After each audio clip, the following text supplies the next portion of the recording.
প্রিয় শিক্ষার্থী বন্ধুরা, তোমরা কেমন আছো? নিশ্চয়ই ভালো আছো।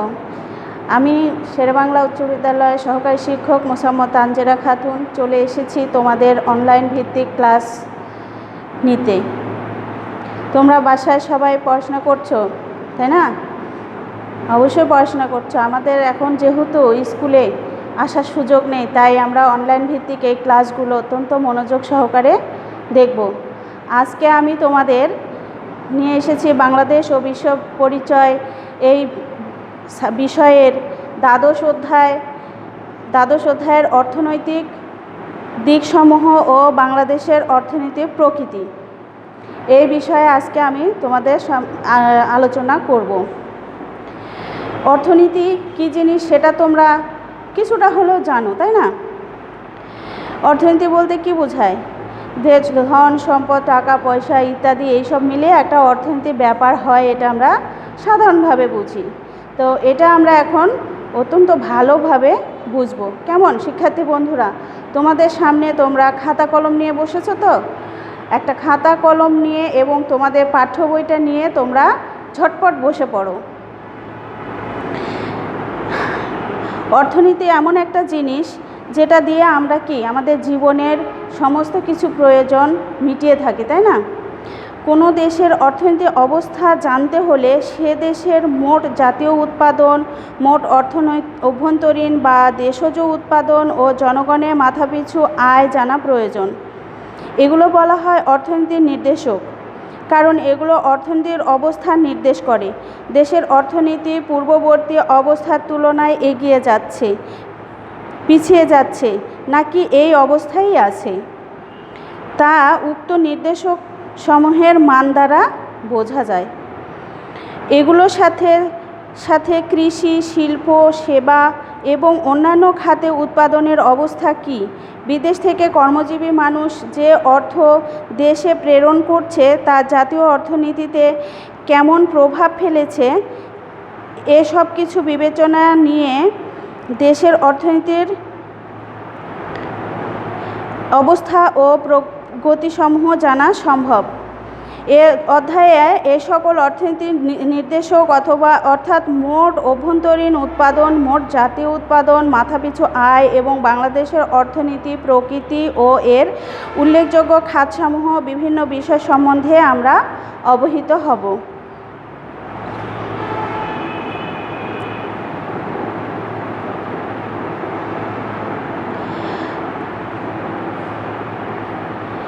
জাতীয় সম্পদের ধারণা।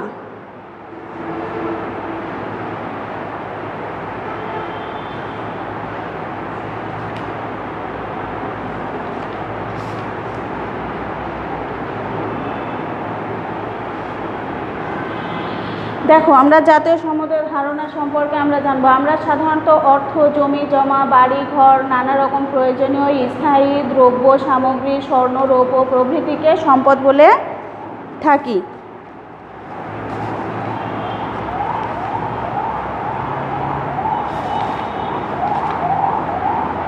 সম্পদ বলে থাকি। প্রকৃত অর্থে কোনো বস্তু বা দ্রব্যকে সম্পদ বলতে হলে সে বস্তুর উপযোগ, প্রাচুর্য, বাহ্যিকতা এবং হস্তান্তর যোগ্যতা থাকতে হবে। এগুলো সম্পর্কে নিচে আলোচনা করা হলো।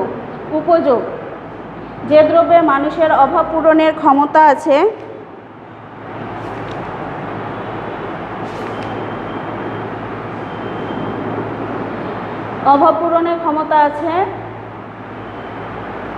তাকে উপযোগ বলে। যেমন মানুষের বস্ত্রের প্রয়োজন বা অভাব আছে, শার্ট, প্যান্ট, শাড়ি এসব দ্রব্যের বস্ত্রের অভাব পূরণের ক্ষমতা আছে, অর্থগত এগুলো উপযোগ্যতা আছে। অপ্রাচুর্য: কোনো দ্রব্যের বা সেবার চাহিদার তুলনায় যোগান বা সরবরাহ পরিমাণ কম হলে দ্রব্যটির অপ্রাচুর্যতা দেখা যায়। যেমন খাদ্য: যে কোনো দেশের যে কোনো সময়ের খাদ্যের সরবরাহ এর চাহিদার তুলনায় কম, সেই জন্য খাদ্য পেতে হলে এর দাম পরিশোধ করতে হয়, অর্থাৎ খাদ্যের অপ্রাচুর্য আছে। আবার নিঃশ্বাস প্রশ্বাসের জন্য আমরা প্রতি মুহূর্তেই বাতাসের প্রয়োজন, কিন্তু প্রকৃতিতে বাতাসের কি অফুরন্ত হওয়ার প্রয়োজনের তুলনায় এর সরবরাহটা বেশি। তাই বাতাসের জন্য মানুষের কোনো দাম দিতে হয় না। অর্থাৎ বলা যায় বাতাসের অপ্রাচুর্য নেই, শুধু উপযোগ ও প্রাচুর্য থাকলেই একটা জিনিস সম্পদ নাও হতে পারে। যেমন স্বাস্থ্যের অপ্রাচুর্য এবং উপযোগিতা আছে, কিন্তু বাহ্যিকতা ও হস্তান্তরযোগ্যতা না থাকায় একে সম্পদ বলা যাবে না। তবে কোনো স্বাস্থ্যবান পুরুষ যখন দেহ স্বাস্থ্য প্রদর্শনের মাধ্যমে অর্থ উপার্জনে সক্ষম হবেন, তখন ওই বিশেষ ধরনের স্বাস্থ্যটিকে সম্পদ বলা যাবে। অর্থাৎ কি, যে কোনো জিনিসের উপযোগ বা চাহিদা থাকতে হবে, না হলে সেটি সম্পদ বলে গণ্য হয় না। এবার আমরা চলে আসি সম্পদের শ্রেণীবিভাগ। সম্পদকে 5 শ্রেণীতে ভাগ করা হয়েছে এখানে: ব্যক্তিগত, একান্ত ব্যক্তিগত, সমষ্টিগত, জাতীয় এবং আন্তর্জাতিক। ব্যক্তিগত মালিকানায় যেমন নিজ জায়গা, জমি, বাড়িঘর, কলকারখানা, অর্থ সম্পদ, গাড়ি, দ্রব্য সামগ্রী ইত্যাদি ব্যক্তিগত সম্পদ। নিজস্ব প্রতিভা, ব্যক্তিগত দক্ষতা ইত্যাদি যদিও হস্তান্তরযোগ্য নয়, কিন্তু ব্যক্তি এগুলো ব্যবহার করে সম্পদ সৃষ্টি করতে পারে, তাই এগুলো একান্ত ব্যক্তিগত সম্পদের অন্তর্ভুক্ত। সমাজের সকল সম্মিলিতভাবে যে সকল সম্পদের ভাগ করে সেগুলো সমষ্টিগত সম্পদ। এই সম্পদের ওপরে সকল নাগরিকের সমান অধিকার থাকে এবং এগুলোর প্রতি তাদের সমান দায়িত্ব রয়েছে। যেমন রাস্তাঘাট, বাঁধ, পার্ক, সরকারি হাসপাতাল ও স্কুল। রাষ্ট্রের মালিকানায় সকল প্রাকৃতিক সম্পদ যেমন বনাঞ্চল, খনিজ সম্পদ, নদ নদী ইত্যাদি প্রভৃতি সমষ্টিগত সম্পদ। রাষ্ট্রের সকল নাগরিকের ব্যক্তিগত সম্পদ এবং সমাজের সমষ্টিগত সম্পদের একত্রিত জাতীয় সম্পদ বলে।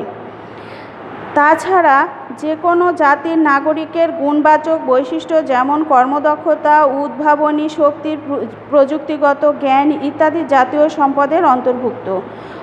কোনো সম্পদ আছে যা বিশেষ কোনো রাষ্ট্রের মালিকানায় নয়, বিশেষ সকল জাতি সেগুলো ভোগ করতে পারে। এগুলো আন্তর্জাতিক সম্পদ। উদাহরণ হিসেবে সাগর, মহাসাগর, পেটেন্টবিহীন বৈজ্ঞানিক আবিষ্কার, প্রযুক্তি ইত্যাদির কথা বলা যায়। এবার আমরা জাতীয় সম্পদের উৎস সম্পর্কে দেখি।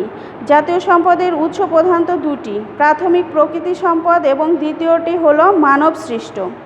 কোনো দেশে ভৌগোলিক সীমানার ভিতরে তুমি ভূমির উপরিস্থিত এবং অভ্যন্তরস্থ যা কিছু সবই প্রকৃতির দান। প্রকৃতি, বনাঞ্চল, বনের গাছপালা, ফলমূল, প্রাণী, পাখিকুল, নদ নদী ও প্রাকৃতিক জলাশয় এবং এগুলোর মৎস্য সম্পদ, অন্যান্য জলজ প্রাণী, উদ্ভিদ, ভূমির অভ্যন্তরীণ পানি ও সকল রকম খনিজ সম্পদ এই প্রকৃতির প্রদত্ত জাতীয় সম্পদ।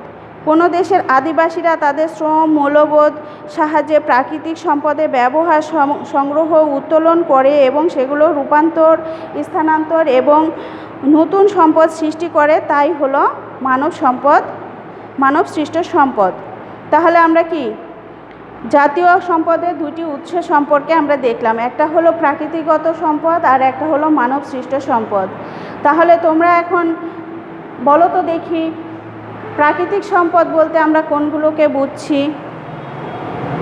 খুব সহজ, যেগুলো হলো ফলমূল, প্রাণী, পাখিকুল, নদ নদী, প্রাকৃতিক জলাশয় এবং এগুলোর মৎস্য সম্পদ ও অন্যান্য জলজ প্রাণী, এগুলো হলো প্রাকৃতিক সম্পদ। আর মানব সৃষ্ট সম্পদ দ্বিতীয়টি হলো মানব সৃষ্ট সম্পদ। এই মানব সৃষ্ট সম্পদ কোনগুলো? যেমন মানুষ খনিজ সম্পদ এবং প্রাকৃতিক সম্পদকে কাজে লাগিয়ে যে সম্পদ তৈরি করছে সেটাই হলো মানব সৃষ্ট সম্পদ। তোমরা বাড়ির কাজ সম্পর্কে এখন একটু লিখে নাও খাতায়, বাড়ির কাজ, যে অর্থনৈতিক সম্পদ কাকে বলে, এই সম্পদ কাজে লাগিয়ে আমরা কিভাবে সমাজের উন্নতি করতে পারি, এটা তোমাদের আজকের বাড়ির কাজ। আমি আমার পাঠ থেকে এখন আজকের এই পাঠটা শেষ করছি। তবে তার আগে তোমাদেরকে বলি যে এই করোনাকালীন সময়ে তোমরা তোমাদের হাত পা পরিষ্কার পরিচ্ছন্ন রাখবে, নিজেকে পরিষ্কার পরিচ্ছন্ন রাখবে, বেশি বাড়ির বাইরে যাবে না, খাবার আগে হাতটা স্যানিটাইজ করে নেবে। বাড়ির অন্যান্য জিনিসপত্র যেসব জায়গায় আমরা বেশি বেশি হাত লাগাই সেগুলোও তোমরা স্যানিটাইজ করে নেবে। ঠিক আছে শিক্ষার্থী বন্ধুরা, আজকে এ পর্যন্তই। সবাইকে ধন্যবাদ জানিয়ে আজকের মতো শেষ করছি। ধন্যবাদ।